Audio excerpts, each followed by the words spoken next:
नमस्कार। दिन भर की हर खबर से आपको करने खबरदार मैं हूं श्वेता सिंह।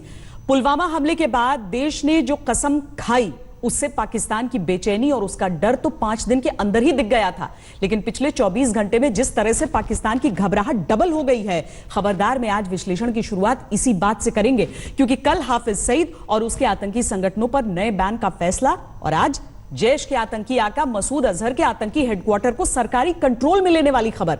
पाकिस्तान यह दिखाने की कोशिश में लगा है कि वो आतंकवादियों के खिलाफ एक्शन ले रहा है, लेकिन पाकिस्तान ऐसी एक्टिंग कब तक करता रहेगा, क्योंकि यह पहली बार नहीं है जब पाकिस्तान ने चौतरफा दबाव के बाद ये एक्शन लिए हैं। हाफिज सईद पर तो वो दिखावे के लिए हर साल बैन लगा देता है, लेकिन इसी बैन के बीच हर हफ्ते हाफिज सईद लाहौर, इस्लामाबाद, रावलपिंडी, पेशावर में रैलियां करते देखा जाता है। अब मसूद अजहर के आतंकी ठिकाने को पाकिस्तान के पंजाब प्रांत की सरकार ने अपने कब्जे में ले लिया है। यह भी किसी दिखावे से कम नहीं है, क्योंकि सब जानते हैं कि जैश और उसका आतंकी आका मसूद अजहर पाकिस्तानी सेना का ही एक हिस्सा है। पिछले कुछ सालों में हाफिज सईद से ज्यादा पाकिस्तान ने मसूद अजहर और उसके आतंकी संगठन को एक्टिव किया, जिसमें पुलवामा जैसे बड़े हमले करवाए गए। हमने 2 दिन पहले पाकिस्तान के पंजाब प्रांत के बहावलपुर में मौजूद जैश के ठिकानों के बारे में आपको बताया था। उनकी सैटेलाइट इमेज दिखाई थी। पाकिस्तान के गृह मंत्रालय ने अभी शाम को ऐलान किया कि वहां की पंजाब सरकार ने बहावलपुर में जैश के ठिकानों को अपने प्रशासनिक कंट्रोल में ले लिया है।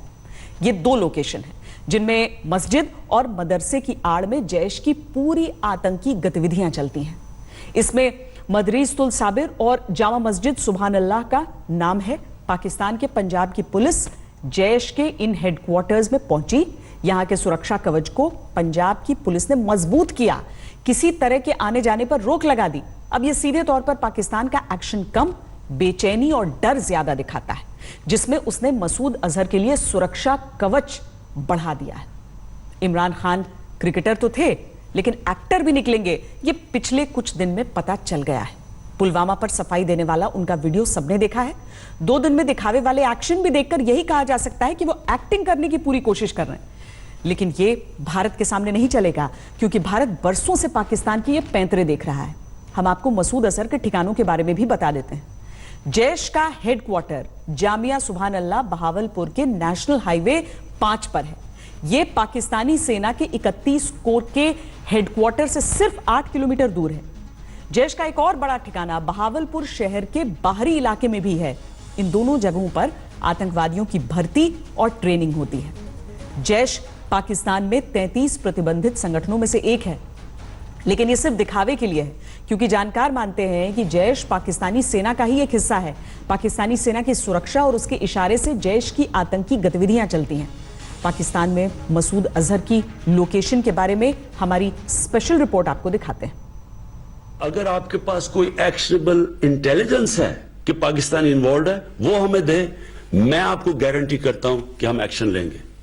और एक्शन इसलिए नहीं लेंगे कि हमें किसी के प्रेशर है, एक्शन इसलिए लेंगे कि ये पाकिस्तान से दुश्मनी कर रहे हैं। अगर कोई पाकिस्तान की जमीन इस्तेमाल कर रहा है, हमारे से ये दुश्मनी है, ये हमारे इंटरेस्ट के खिलाफ है। एक तरफ पाकिस्तान के प्रधानमंत्री इमरान खान हैं, जो ऐसे पेश आ रहे हैं मानो उन्हें पता ही नहीं कि पाकिस्तान में कहां हैं आतंकवादी, और दूसरी ओर आतंकवादी हैं जो पाकिस्तान के कोने कोने में अपनी उपस्थिति दर्ज करवा रहे हैं। जिस पुलवामा हमले में मास्टरमाइंड मसूद अजहर का पता इमरान खान हिंदुस्तान से पूछ रहे हैं, वो खुद अपनी लोकेशन का खुलेआम ऐलान कर रहे हैं।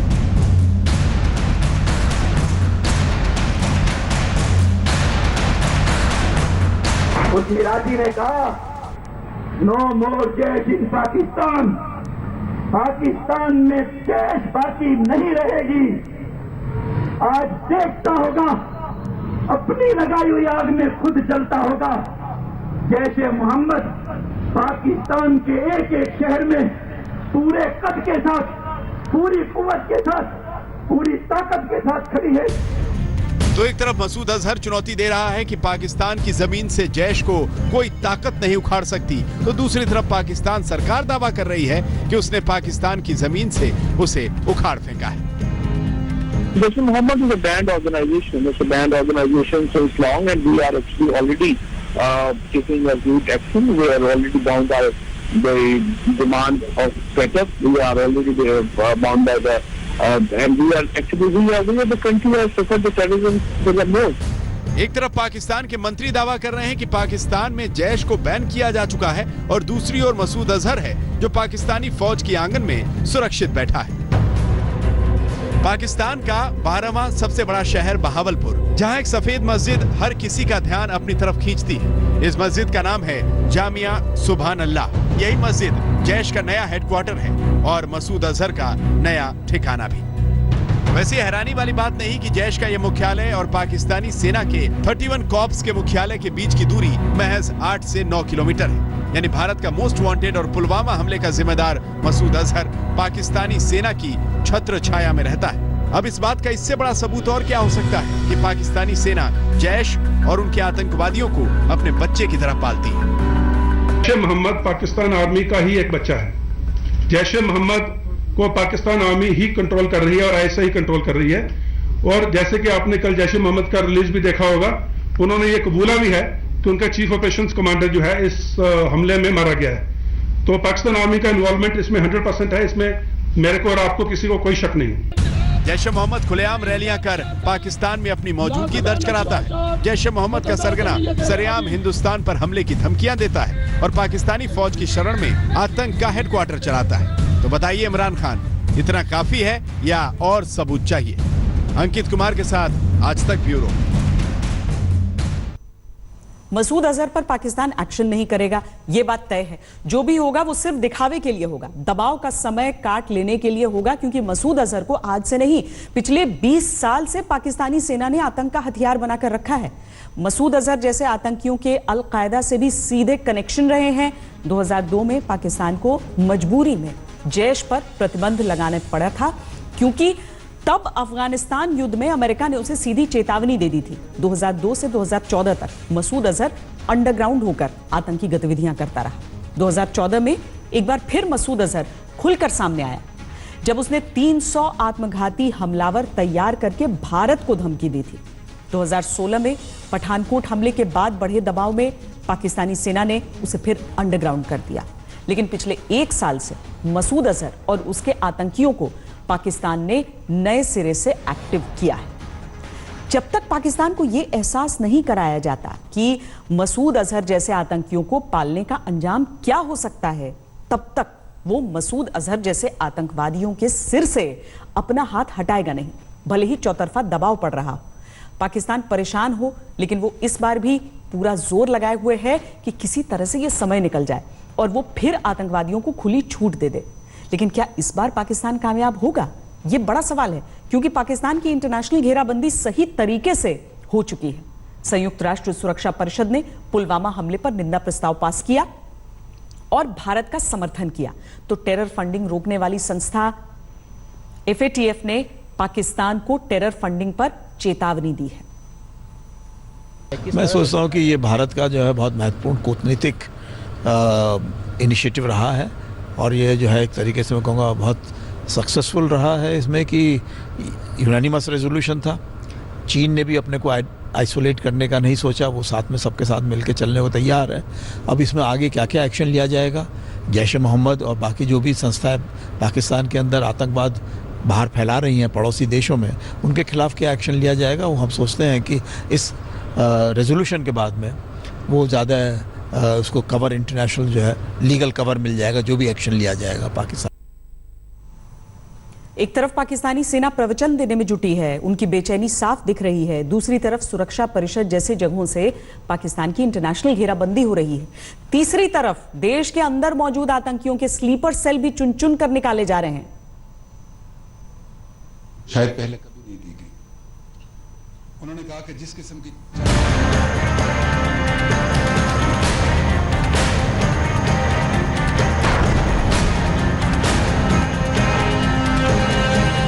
अगर ऐसे लोग देश के अंदर तक घुसकर बैठे हैं, तो ये अपने आतंकी आकाओं के इशारे पर कब और कितनी तबाही मचा देंगे, ये सोचकर ही डर लगता है। क्योंकि आतंकियों के स्लीपर सेल बने ऐसे लोग चलते फिरते बम और बारूद से कम नहीं। We got certain informations a couple of days back कि कुछ हमारे संदिग्ध आतंकवादी जो हैं वो देवबंद इलाका है सहारनपुर का, वहाँ पे बिना किसी एडमिशन के वहाँ पे छात्र के रूप में रह रहे हैं। हम लोगों ने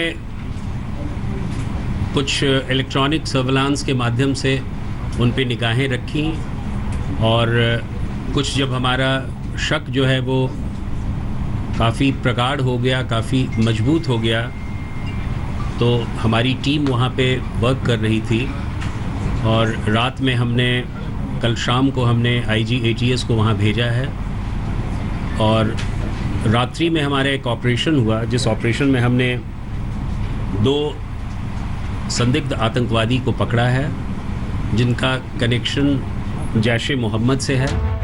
ये ऐसे लोग हैं जो हमारे बीच ही आराम से रहते हैं, लेकिन काम आतंकवादियों का करते हैं। यही कल को आतंकवादियों के लिए बम बन जाए, इनके लिए इसमें कौन सी बड़ी बात है।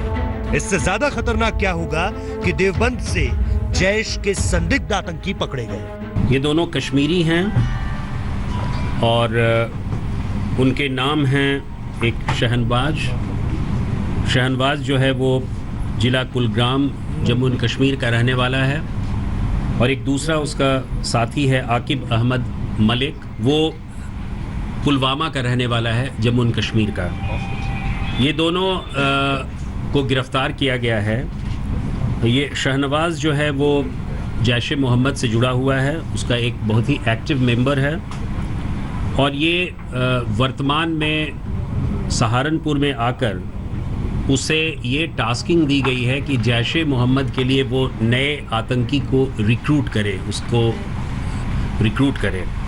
उसी तरह मलिक जो है, अहमद मलिक, वो पुलवामा का रहने वाला है और वो भी बिना एडमिशन के वहाँ छात्र के रूप में पढ़ाई कर रहा था और उसी की आड़ में वो आतंकी संगठन जैश-ए मोहम्मद के लिए वो भी कोई एक रूपरेखा तैयार कर रहा था। एक कश्मीर के कुलगाम का, एक पुलवामा का, दोनों के कनेक्शन जैश से, जिसके आतंकवादी आदिल अहमद डार ने एक गाड़ी को बम बनाया था और जिसके आत्मघाती हमले में हमारे 40 जवान शहीद हो गए थे। ऐसे आतंकियों के हमदर्दों को तो चुन चुन कर निकालना होगा। जो भी उत्तर प्रदेश के अंदर या देश के अंदर बचने और छिपने की कोशिश में है, मुझे लगता है कि यह अब संभव नहीं है। ऐसे आतंकवादियों को खोज निकाला जाएगा, उनको पकड़ लिया जाएगा या तो उनको जहां भेजना है वहां भेज दिया जाएगा। अब पाताल में भी छिप करके आतंकवादी बच नहीं सकते। देवबंद से पकड़े गए जैश के इन संदिग्ध आतंकियों के पास जैश की आतंकी ट्रेनिंग के वीडियो मिले हैं, जिहादी आतंक का प्रोपेगेंडा करने वाले सामान मिले हैं, जिनके आधार पर यह कहा जा सकता है कि अपने जिहादी आतंक की सोच को हमारे यहाँ अंदर तक भरने के एजेंडे में लगे थे। उन दोनों के पास से हमें 32 बोर का वेपन मिला है, पिस्टल मिला है और लाइव कार्ट्रिजेस मिले हैं, जिंदा कारतूस मिले हैं, 30 कारतूस मिले हैं, 2 वेपन्स मिले हैं और साथ ही साथ बहुत सारे जिहादी चैट्स का प्रमाण मिला है और वीडियो कुछ मिले हैं और कुछ फोटोग्राफ्स मिले हैं। हम लोग इसका परीक्षण कर रहे हैं, इसको इन्वेस्टिगेट फर्दर कर रहे हैं। धार्मिक शिक्षा के केंद्रों में जिहादी सोच वाले संदिग्ध आतंकियों की घुसपैठ ये बहुत खतरनाक है। जैश के संदिग्ध आतंकी शहनवाज और आकिब अहमद को 2 दिन के रिमांड पर भेजा गया है। सवाल यही है कि ये देवबंद में और क्या क्या कर रहे थे, इनकी फंडिंग कौन कर रहा था, इनके तार कहां तक फैले हैं। उनमें से एक जो है वो ग्रेनेड का एक्सपर्ट माना जाता है, जो ग्रेनेड कैसे लॉन्च किया जाता है, लॉबी किया जाता है, उसका वो ट्रेनर है शहनवाज। और हम ये जानना चाहेंगे कि कब से ये लोग कश्मीर से यहाँ आए हुए हैं, इनके कौन और भी साथी हैं, कौन इनके एसोसिएट्स हैं और क्या क्या इनकी एक्टिविटीज़ रही हैं और कितने लोगों को इन्होंने रिक्रूट किया है, जिसके बारे में भी हमें जानकारी नहीं मिली है। लेकिन इस पर भी हम वर्क करेंगे, इसको फर्दर डीपली इन्वेस्टिगेट करेंगे। और सबसे बड़ी चीज़ है इसकी टेरर फंडिंग कौन कर रहा है। सो फंड के बारे में भी हम चाहेंगे कि हमको वो रहे और मोस्ट इम्पॉर्टेंट थिंग कि इनका टारगेट क्या हो सकता है। स्टूडेंट बनकर देवबंद में रहने वाले इन संदिग्ध आतंकियों के बारे में कहा यही जा रहा है कि इनका पहला मकसद जैश के लिए आतंकी तैयार करने का था, जैश के लिए भर्ती करने का था। अभी ये बात साफ नहीं हुई है कि ये संदिग्ध आतंकी पुलवामा हमले के बाद आए थे या उससे पहले से मौजूद थे। देवबंद से पिंटू शर्मा के साथ शिवेंद्र श्रीवास्तव, लखनऊ, आज तक। पाकिस्तानी फौज के बच्चे जैश ए मोहम्मद ने पुलवामा हमले को अंजाम देकर जो गलती की है उसकी कीमत तो पाकिस्तान को चुकानी ही पड़ेगी। यह बात पाकिस्तान को बहुत अच्छी तरह समझ में आ चुकी है। यही वजह है कि पुलवामा हमले के 8 दिनों में ही पाकिस्तान की आतंक परस्त सेना के पैर कांपने लगे हैं, वो भी तब जब हिंदुस्तान ने अभी सिर्फ आंखें दिखाई हैं। आज पाकिस्तान के सेना प्रमुख कमर जावेद बाजवा ने LOC का दौरा किया, जिसमें अपने सैनिकों को युद्ध के लिए उन्होंने तैयार रहने की हिदायत दी। बाजवा का यह LOC दौरा पाकिस्तान के प्रधानमंत्री इमरान खान के उस आदेश के बाद हुआ है जिसमें इमरान ने पाकिस्तानी सेना को भारत के हमले का जवाब देने की तैयारियां शुरू करने को कहा था। पुलवामा हमले के बाद भारत के एक्शन से घबराए पाकिस्तानी आर्मी चीफ बाजवा आज LOC पहुंचे और आज ही पुलवामा हमले के बाद पहली बार पाकिस्तानी फौज ने प्रेस कॉन्फ्रेंस की, जिसमें पाकिस्तानी सेना के प्रवक्ता आसिफ गफूर की जुबान से युद्ध की धमकी और शांति के प्रवचन एक साथ निकल रहे थे। You shall never be able to surprise us. Pakistan armed forces shall never be surprised by you. But let me assure you, we shall surprise you. We shall also, because you initiate, we shall also dominate the escalation ladder. We shall have superior force ratio at decisive point. Never think that due to our commitments elsewhere, we'll have any capacity lack. We can respond to full spectrum threat. And I hope you get this message and don't mess with Pakistan. आप दुनिया की सबसे बड़ी जमहूरियत है। 2 जमहूरी मुल्कों में जंग नहीं होती। Democracies, they never fight war. अगर आप दुनिया की सबसे बड़ी जमहूरी कुव्वत हैं तो उसके नाम्स को भी ज़हन में रखें। आप सेकुलर मुल्क हैं, तो फिर ऐसे हालात क्यों पैदा हों कि जो मिनॉरिटीज़ हैं उनको हर्ट किया जाए। पुलवामा वाक़या के बाद मकबूजा कश्मीर में क्या हुआ, जो इंडिया में मुसलमान हैं और जो कश्मीरी हैं उनके साथ क्या हुआ। This is not being secular. आप अमन चाहते हैं, तरक्की चाहते हैं, तो कुलभूषणों को हमारे मुल्क में मत भेजें। खित्ते के अमन को तबाह नहीं करें, तरक्की के मौके को मत गंवाएं। तो हम जंग का रास्ता इख्तियार नहीं करना चाहते। हम वी एक्सपेक्ट कि आप हुकूमत पाकिस्तान की अमन की पेशकश पर जिम्मेदारी से गौर करेंगे और खित्ते की अमन और तरक्की की राह में रुकावट नहीं बनेंगे। पहले हिंदुस्तान पर आतंकी हमले करवाना, फिर शांति के कबूतर उड़ाना, यह पाकिस्तान की बहुत पुरानी नीति हो चुकी है। लेकिन अब पाकिस्तानी फौज शांति के प्रवचन चाहे जितना मर्जी देती रहे, उसे अपने किए की सजा भुगतनी ही पड़ेगी, क्योंकि इस बात में कोई दो राय नहीं है कि अपने आतंकवादियों को बचाने के लिए पाकिस्तानी फौज को अगर हिंदुस्तान से एक और युद्ध भी लड़ना पड़ जाए तो वो पीछे नहीं हटेगा। और जहां तक बात पाकिस्तानी हुकूमत की है तो उसके लिए तो आतंकवादी पहले आते हैं, आवाम बाद में। पाकिस्तान के रेल मंत्री शेख रशीद ने इंडिया टुडे ग्रुप के न्यूज डायरेक्टर राहुल कंवल से बात करते हुए पुलवामा हमले में मसूद अजहर को क्लीन चिट के साथ साथ भारत को युद्ध की धमकी भी दी। At a time when relations between India and Pakistan have taken a nosedive, the Indian government led by its Prime Minister Narendra Modi making absolutely clear that there will be consequences for Pulwama, the Indian military has been given the green signal to strike at a time and place of its choosing and to punish Pakistan for the act of terror perpetrated from Pakistani soil. Yes, both the sides. The Indian Modi has given green signal to their armed forces, and our Prime Minister Imran Khan has yesterday addressed the main defense people and all the defense head of the forces, and he has also given the clear message and clear permission that if somebody is going to attack on you, then destroy them. Sheikh Rashid साहब, लेकिन India में बहुत मानना है, सरकार का भी लोगों का भी, कि लगातार जो आतंकी हमले हैं वो पाकिस्तान से आ रहे हैं। लेकिन पाकिस्तान खुद दहशतगर्दी का शिकार रहा है। किसी कीमत पर भी हम पड़ोसी मुल्कों में दहशतगर्दी की सोच नहीं सकते। Where did these RDX explosives come from? Dozens of kilos of RDX. They can't be assembled in in a normal garage. These were assembled in an explosives factory inside Pakistan, smuggled into India. Abdul Rashid Ghazi is an IED expert. He's an Afghan war veteran. And he was sent by Maulana Masood Azhar to India to train these Kashmiri boys. I have a reservation on your reply. Maulana Abdul Rashid Ghazi has a different approach, and he was fighting against the Pakistan Armed Forces. And in Lal Masjid, he killed so many army people and the SSG people, including a high-ranking officer of the colonel. And I must have to inform you that this young boy, who has blown his up and जिसने अपने आप को ये किया, even he never enter in Afghanistan. And Maulana Azhar, I don't know which year he left India from Indian prison in hijacking in some plane. I don't remember the date. But this is the misinformation. This is the Kashmiris. No, for a long term, they by themselves become a mujahideen. Sir, मैं आपको तस्वीरें दिखाता हूं भावलपुर की।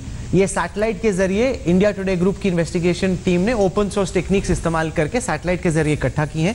यहाँ पे आप देख सकते हैं कि जो जैश ए मोहम्मद का कंपाउंड है वो डबल साइज का हो रहा है। पहले से बड़ा कंपाउंड बना रहे हैं, इस वक्त बना रहे हैं। ये एक बैंड ग्लोबली डेजिग्नेटेड टेररिस्ट है। साथ ही साथ इनकी पार्टी ने, जैश ए मोहम्मद ने इमरान खान की कैंपेन को सपोर्ट किया। जिस वक्त पे इमरान खान प्राइम मिनिस्टर का इलेक्शन लड़ रहे थे, जैश ए मोहम्मद ने मदद की और उसका फायदा इन्हें मिल रहा है।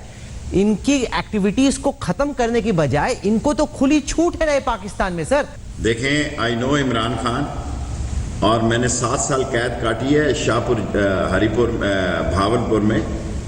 सो I never met this man Maulana Azhar साहब, और I never heard about this, and I heard that Indian people want to have a surgical strike on this Bahawalpur and the Muridke. But you must be well aware of this. If there is any strike, surgical strike, there will be a full-fledged war. We have no other option. And there will be, it's not a tailor that you just come and hit, attack and run. No, we will not allow you. We want to live a peaceful neighbor, and we want the solution of Kashmir. And we want that India should realize that the present leadership of the India who lost it their 5 seats, 5 provinces, 5 riyasatein jo hain in the election, and now he again want to create, he born with these things. Sheikh Rashid साहब, आपने मेरे सवाल का जवाब ही नहीं दिया। मैंने आपसे पूछा कि जैश ए मोहम्मद के सरगना मौलाना मसूद अजहर ने सपोर्ट किया इमरान खान को उनके इलेक्शन कैंपेन के दौरान। उसके रिटर्न तोहफे के तौर पे उनको नए पाकिस्तान में खुली छूट है अपने एरिया को एक्सपैंड करने की। इमरान खान सर, उनके खिलाफ कार्रवाई क्यों नहीं करते? आप उसको मौलाना मसूद साहब कहते हो। ऐसी क्या मजबूरी है कि पाकिस्तान एक आतंकवादी को साहब बोलता है? सर, मौलाना मसूद के कोई मजबूरी नहीं। Imran Khan is a different man. Imran Khan never supported any terrorism, never ever, and he never joined hand with any organization. Or we have lost the election in Bahawalpur, in Janubi Punjab, where they may have some hold. We have never joined. Imran Khan never joined hand with the Lashkar-e-Taiba. Imran Khan never joined hand with any religious group. ऐसी क्या मजबूरी है आपकी, आपके मुल्क की, आपकी army की, आपकी सरकार की, आप हफीज सईद के खिलाफ, मौलाना मसूद अजहर के खिलाफ कार्रवाई नहीं कर सकते? आप क्यों नहीं कहते कि ठीक है, we are serious about peace, ये लीजिए हफीज सईद, ये लीजिए मौलाना मसूद अजहर, ये मर्डरर हैं?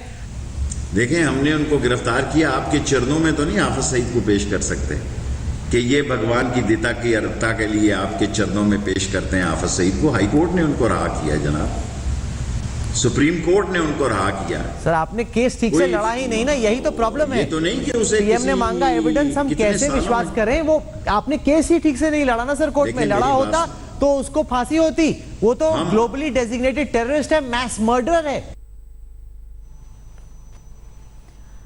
ये वही शेख रशीद हैं जिन्होंने पुलवामा हमले के बाद हिंदुस्तान को न्यूक्लियर अटैक की धमकी दी थी। लेकिन हकीकत यह है कि पुलवामा हमले के बाद भारत की जवाबी कार्रवाई के डर से पाकिस्तान सहमा हुआ है। भारतीय सेना के डर से पाकिस्तान ने सबसे पहले पीओके में आतंकी अड्डों को खाली करवा दिया और अब पाकिस्तान ने युद्ध के मोर्चों पर अपनी तैयारी शुरू कर दी है। तो एक्सटर्नली क्या है इनके पास ऑप्शंस इंडिया के पास इस अटैक के बाद? नहीं, देखिए, एक तो है कि अगर ये वाकया इजराइल में हुआ होता तो अब तक इजरायली बमबारों ने शाम पे या कहीं और हमला कर दिया होता। एग्जैक्टली। हमें चौकन्ना रहने की ज़रूरत है। फोर्सेस, मुझे यकीन है ये कहा नहीं गया कि हाई अलर्ट पे होंगी। वहाँ से लेके नीचे तक हमें देखना है कि ऐसा कोई रैश एडवेंचरिज्म इंडिया की तरफ से ना आए। अभी तो हिंदुस्तान ने पुलवामा हमले का मुंहतोड़ जवाब देने की सिर्फ चेतावनी दी है और पाकिस्तान में खलबली मच गई है। पाकिस्तान के न्यूज चैनलों से लेकर हुकूमत के गलियारों तक डर की लहर दौड़ गई है कि न जाने वो कौन सा क्षण हो जब हिंदुस्तान पाकिस्तान पर हमला कर दे। पाकिस्तान को डरना भी चाहिए क्योंकि उसने काम ही ऐसा किया है जिसकी सजा उसको मिलनी भी चाहिए। पाकिस्तान आर्मी ने अपनी प्रेपरेशन अलर्ट घोषित कर दिया है और बॉर्डर के ऊपर सिक्योरिटी फोर्सेस डिप्लॉय कर दिए हैं। ये किसी पॉसिबल इंडियन रिएक्शन या सर्जिकल स्ट्राइक को देखते हुए किया गया है क्योंकि वो कोई चांस नहीं लेना चाहते कि भारत अंदर घुस के कोई ऐसा कार्रवाई कर दे जिस पे उनको और ज्यादा शर्मिंदा होना पड़े। पाकिस्तान को भारत की तरफ से सबक तो जरूर सिखाया जाएगा, लेकिन वो सबक कैसे सिखाया जाएगा ये नहीं बताया जाएगा। इसीलिए पाकिस्तान की बेचैनी बढ़ती जा रही है क्योंकि पाकिस्तान की आर्मी और हुकूमत भले जितनी मर्जी मना करती रहे, लेकिन पाकिस्तान का बच्चा बच्चा जानता है कि पुलवामा हमले का जिम्मेदार जैश ए मोहम्मद पाकिस्तानी सेना का ही बच्चा है। जो जैश ए मोहम्मद ने इसकी रिस्पॉन्सिबिलिटी ली है वो असली है या खामखा की किसी ने जैश ए मोहम्मद, क्योंकि जब वो जैश ए मोहम्मद का नाम आता है तो फिर पाकिस्तान पे इल्ज़ाम लगाना निस्बतन आसान हो जाता है क्योंकि यहाँ पे बहुत आसान हो जाता है। यहाँ पे जैश ए मोहम्मद है, उसके सरबराह हैं, उनका एक माजी है, एक बैकग्राउंड है और बहुत लंबा सा है, तो वो हमारे लिए परेशानी का बायस बनता है जब जैश ए मोहम्मद का नाम बीच में आए। तो देखना ये है कि जो उन्होंने जिम्मेदारी कबूल की है वो जेन्युइन है या फेक है। और अब तो पाकिस्तानी मीडिया ने भी साफ कर दिया है कि वो जैश ए मोहम्मद और उसके सरगना मसूद अजहर पर आंच भी नहीं आने देगी, भले ही पाकिस्तान युद्ध की आग में जलकर भस्म ही क्यों ना हो जाए। हम बैटल हार्डन हैं। अनदेखे दुश्मन के खिलाफ जंग बहुत मुश्किल थी, लेकिन इंडिया एक नॉन थ्रेट है। हमने 70 साल आप ही को पढ़ा, आप ही को देखा, आप ही के लिए कैपेबिलिटी तैयार की और रिस्पॉन्स भी आपके लिए। अपने आतंकवादियों को बचाने के लिए पाकिस्तान हिंदुस्तान से युद्ध लड़ने की तैयारी में जुटा है। पाकिस्तानी मीडिया रिपोर्ट्स में दावा किया गया है कि बलूचिस्तान में मौजूद पाकिस्तानी सेना और पाकिस्तान के कब्जे वाले कश्मीर के स्थानीय प्रशासन को निर्देश दिए गए हैं कि भारत से युद्ध होने की स्थिति की तैयारी शुरू कर दें। पाकिस्तान सेना की तरफ से 20 फरवरी को ही अस्पतालों को निर्देश दे दिए गए हैं कि भारत से जंग की स्थिति में मेडिकल सपोर्ट तैयार रखें। इसके अलावा पीओके की सरकार ने नीलम, झेलम, रावलकोट, हवेली, कोटली और भिम्बर के एलओसी से सटे इलाकों में रहने वाले लोगों को भी एडवाइजरी जारी कर दी है। पीओके सरकार ने लोगों से कहा है कि एलओसी के पास रह रहे जिन लोगों ने बंकर नहीं बनाए हैं उन्हें तुरंत तैयार कर लेना चाहिए। इसके अलावा पीओके के लोगों को रात में घरों के बाहर लाइट भी न जलाने की हिदायतें जारी कर दी गई। और पाकिस्तानी सेना के प्रवक्ता कह रहे हैं कि वो भारत से युद्ध की तैयारी नहीं कर रहे। भारत में ये बातचीत हो रही है कि पाकिस्तान जंगी तैयारियां कर रहा है। हम जंगी तैयारियां नहीं कर रहे। जंग की धमकियां आपकी तरफ से आ रही हैं, बदले की धमकियां आपकी तरफ से आ रही हैं। हम एक सॉवरन स्टेट हैं। हम आपकी धमकियों या आपके बदले लेने की जो तैयारियां हैं उसके रिस्पॉन्स देने का हमें हक है, जैसे कि प्राइम मिनिस्टर ने कहा है। हम इनिशिएट करने की तैयारी नहीं कर रहे। पाकिस्तानी फौज ने तो पीओके में आतंकी अड्डों को बंद करके आतंकवादियों को सुरक्षित ठिकानों पर भेजना भी शुरू कर दिया है। खुफिया रिपोर्ट्स के मुताबिक पाकिस्तान ने एलओसी के पास लॉन्च पैड पर मौजूद आतंकियों को वहां से हटा दिया है। रिपोर्ट्स के मुताबिक एलओसी पर पीओके के रावलकोट और खुरेटा के पास आतंकियों को हटाया गया है। रिपोर्ट्स ये भी हैं कि पाकिस्तानी फौज ने जैश के सरगना मसूद अजहर को बहावलपुर से निकालकर रावलपिंडी में सुरक्षित जगह पर पहुंचा दिया है। यानी जिस पाकिस्तान को पुलवामा हमले के जिम्मेदार जैश ए मोहम्मद और उसके सरगना मसूद अजहर के खिलाफ कार्रवाई करनी चाहिए थी, वो पाकिस्तान भारत को युद्ध की गीदड़ भभकियां दे रहा है। You shall never be able to surprise us. Pakistan armed forces shall never be surprised by you. But let me assure you, we shall surprise you. Pakistani फौज के प्रवक्ता कह रहे हैं कि हिंदुस्तान उसे सरप्राइज नहीं कर सकता। हालांकि जहां तक पाकिस्तान को सबक सिखाने की बात है, तो हिंदुस्तान जब चाहेगा तब पाकिस्तान को उसके घर में घुसकर मारेगा, और हिंदुस्तान ऐसा कर भी चुका है। अनिल कुमार के साथ आज तक ब्यूरो। आज तक को पुलवामा हमले से ठीक पहले का एक एक्सक्लूसिव वीडियो मिला है। ये वीडियो पुलवामा आतंकी हमले का निशाना बनने वाली सीआरपीएफ की बस में बैठे एक जवान ने आतंकी हमले से ठीक पहले रिकॉर्ड किया था, अपनी पत्नी को फॉरवर्ड किया था, जिसे शहीद की पत्नी ने आज तक के साथ साझा किया है। इस वीडियो को बनाने वाले शहीद जवान सुखजिंदर पंजाब के तरन तारण के रहने वाले। देखिए, बस की तस्वीरें उन्होंने कैद की हैं, बाहर किस तरीके से बर्फ पड़ी हुई है वो तस्वीरें हैं, और ये सारा वीडियो बनाकर उन्होंने अपनी पत्नी को भेजा था। ये पूरा इलाका दरअसल इसी तरह का ये पहाड़ी इलाका है। इससे थोड़ा सा आगे आप बढ़ेंगे तो वहां पर सड़क किनारे आपको बर्फ नहीं दिखेगी, और इसीलिए इन तस्वीरों को देखकर सीधा अंदाजा लगाया जा सकता है ये ठीक पहले की तस्वीर है। दूसरी तरफ जो हम तस्वीर दिखा रहे हैं आपको, वो शहीद जवान के घर वालों की तस्वीरें हैं, जिनके पास अब सिर्फ यादें हैं, सिर्फ वो तस्वीरें ही रह गई।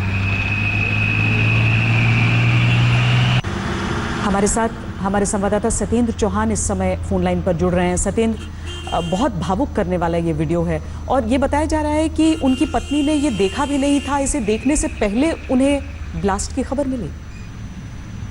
श्वेता, देखिए कि सरबजीत जो है इनकी पत्नी का नाम है, और शहीद सुखजिंदर हैं जो तरन तारण के रहने वाले हैं, और इन्होंने अपनी पत्नी को फोन करके कहा था कि मैं छुट्टी पे आ रहा हूँ। तो इनकी पत्नी ने कहा कि मुझे यकीन नहीं हो रहा कि आप छुट्टी पे आ रहे हैं। तो उन्होंने एक वीडियो बनाकर अपनी पत्नी को जो है व्हाट्सएप किया था, लेकिन इस वीडियो के पहुंचने के 1 घंटे बाद ही बड़ी ही दुख देने वाली जो है खबर सामने आई, और उस खबर में ये कहा गया था कि जो है पूरी की पूरी बस जो है धमाके में उड़ गई है, जिसमें शहीद सुखजिंदर सिंह भी मौजूद थे। और जैसे ही ये खबर मिली सरबजीत कौर को, तो वो बेहोश हो गई थी, और उसके बाद जो है पूरा परिवार उनको जो है डॉक्टरों की सेवा में और उसमें लगा रहा। और बाद में जब ये क्लियर हो गया कि सीआरपीएफ के कार्बाइन पे एक बड़ा हमला हुआ है और जितने भी लोग थे वो इस बस के अंदर वो शहीद हो गए हैं, तो उन्होंने मोबाइल को देखा नहीं। लेकिन अब आज जब उन्होंने मोबाइल खोला तो उसके अंदर एक बड़ा सरप्राइज, कहीं ना कहीं एक आश्चर्य और एक रहस्य छुपा हुआ था कि सुखजिंदर ने एक जो है सरप्राइज अपनी पत्नी को भेजा था कि मैं घर पे आ रहा हूँ। और उन्होंने आने से पहले ठीक उसी बस के अंदर, जिस बस के अंदर ये धमाका हुआ था, आप देख सकते हैं इस बस के अंदर जो है पूरा स्टाफ दिखाई दे रहा है, और सुखजिंदर खुद इस वीडियो को बना रहे हैं। ये जो मूंछों में आपको सामने नजर आ रहे हैं, ये सुखजिंदर हैं। पगड़ी इन्होंने नहीं बांधी हुई है, और इसके अलावा इन्होंने पूरे स्टाफ को दिखाया है। और जैसे ही ये वीडियो आज घर पे मिला, तो एक बार फिर से कहीं ना कहीं घर का जो माहौल है गमगीन हो गया। पूरे परिवार और जो भी इस वीडियो को देख रहा है उनकी आंखें नम हो गई।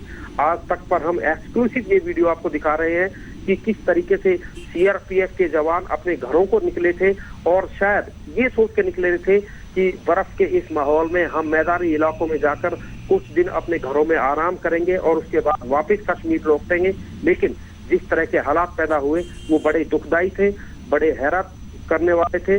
और ये तस्वीरें हम आपको दोनों तरफ आपको दिखा रहे हैं। एक तरफ सुखजिंदर का परिवार है, तो दूसरी तरफ शहीद सुखजिंदर को हम लगातार टीवी पर दिखा रहे हैं, और जो अपने वीडियो से अपने कैमरे से वीडियो बना रहे हैं। और ये वीडियो इन्होंने किसी को नहीं भेजा, अपनी पत्नी सरबजीत को भेजा, उनको एक सरप्राइज देने के लिए कि मैं अपने घर पर आ रहा हूँ।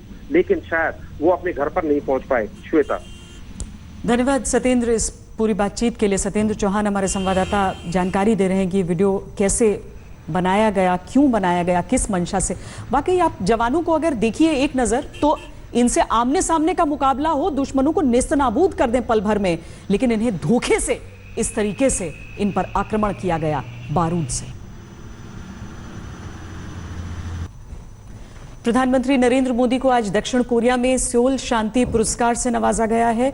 वो इस पुरस्कार को पाने वाले पहले भारतीय हैं। पीएम मोदी को यह सम्मान अंतर्राष्ट्रीय सहयोग और भारत में मानवीय विकास को तेज करने के लिए उनकी प्रतिबद्धता दिखाने पर दिया गया है। पीएम मोदी को इस सम्मान के साथ लगभग 1 करोड़ 30 लाख रुपए की सम्मान राशि मिली, जिसे उन्होंने गंगा सफाई के लिए चलाई जा रही योजना नमामि गंगे को देने का ऐलान कर दिया। खबरदार में इतना ही, लेकिन भारत से जुड़ी हर खबर को देखने के लिए YouTube पर आप भारत तक के साथ जुड़ सकते हैं। देश और दुनिया की बाकी खबरों के लिए देखते रहिए आज तक। लेटेस्ट खबरों के लिए यूं ही देखते रहिए आज तक, और इस वीडियो के पसंद आने पर लाइक, शेयर और सब्सक्राइब करना ना भूलें।